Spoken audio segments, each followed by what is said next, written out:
এই যে স্ক্রিনের প্রশ্নটা দেখা যাচ্ছে, এই টাইপের প্রশ্ন পরীক্ষায় আসবে। প্রকৃতিতে দুটো ক্লোরিন আছে, একটা 35 ভর সংখ্যার, একটা 37 ভর সংখ্যার। 35 ভর সংখ্যার ক্লোরিনটা প্রকৃতিতে 75% পাওয়া যায়, আর 37 ভর সংখ্যার ক্লোরিনটা 25% পাওয়া যায়। তাহলে ক্লোরিনের গড় পারমাণবিক গুরুত্ব কত? বা প্রশ্নটা এরকমও আসে যে ভর সংখ্যা তো পূর্ণ সংখ্যা, তাহলে পারমাণবিক গুরুত্ব দশমিক বা ভগ্নাংশের সংখ্যা হয় কেন? প্রশ্নটা হবে এরকম, ক্লোরিনের পারমাণবিক গুরুত্ব 35.5 কেন? বা প্রশ্ন এমন হবে, প্রকৃতিতে 35 ক্লোরিন 75%, 37 ক্লোরিন 25% পাওয়া যায়, তাহলে গড় পারমাণবিক গুরুত্ব কত? এই রকমের একটা অঙ্ক আসবে এবং অঙ্কগুলোর নিয়ম একই। কীভাবে করতে হবে দেখো, এই ভর সংখ্যাকে পার্সেন্টেজ দিয়ে গুণ করবে।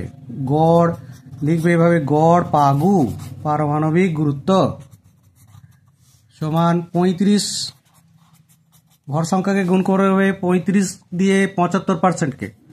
75% মানে লিখবে 75/100, যোগ করবে। এবার দেখো 25% পাওয়া যায় 37টা, 25% পাওয়া যায় 37টা, তাহলে 37কে 25% দিয়ে গুণ করবে। যেটা যত শতকরা পাওয়া যাবে তার ভর সংখ্যাকে সেটা দিয়ে গুণ করবে, গুণ করে আলটিমেটলি যোগ করবে। আর এটাই সূত্র, যে কোনো অঙ্কের ক্ষেত্রে এইরকমই করতে হয়। তাহলে 25 দিয়ে কাটাকুটি করে 3-4, আর 37 ইন্টু 1-4, তাহলে আলটিমেটলি হবে 4 লসাগু, 3 ইন্টু 35 105, আর 37 মানে 142/4 ভাগ করে যেটা বেরোবে সেটাই উত্তর, মানে 35.5। তাহলে প্রশ্নটা হবে কি, ক্লোরিনের পারমাণবিক গুরুত্ব 35.5 কেন? বা ক্লোরিনের গড় পারমাণবিক গুরুত্ব নির্ণয় করো। এই বিবৃতিগুলো দেয়া থাকবে। নিয়মটা আরেকবার বলি, ভর সংখ্যাকে শতকরা ভাগ দিয়ে গুণ করতে হবে, শতকরা পার্সেন্টেজ দিয়ে যেটা থাকবে সেটা দিয়ে ভর সংখ্যাকে গুণ করবে, তারপর মধ্যিখানটা যোগ করে দেবে।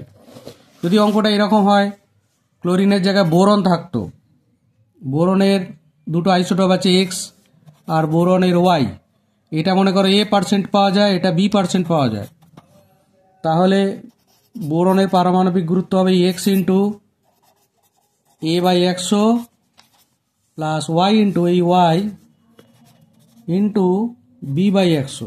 সরল করলে যেটা বেরোবে এইটাই গড় পারমাণবিক গুরুত্ব, এটা সূত্র।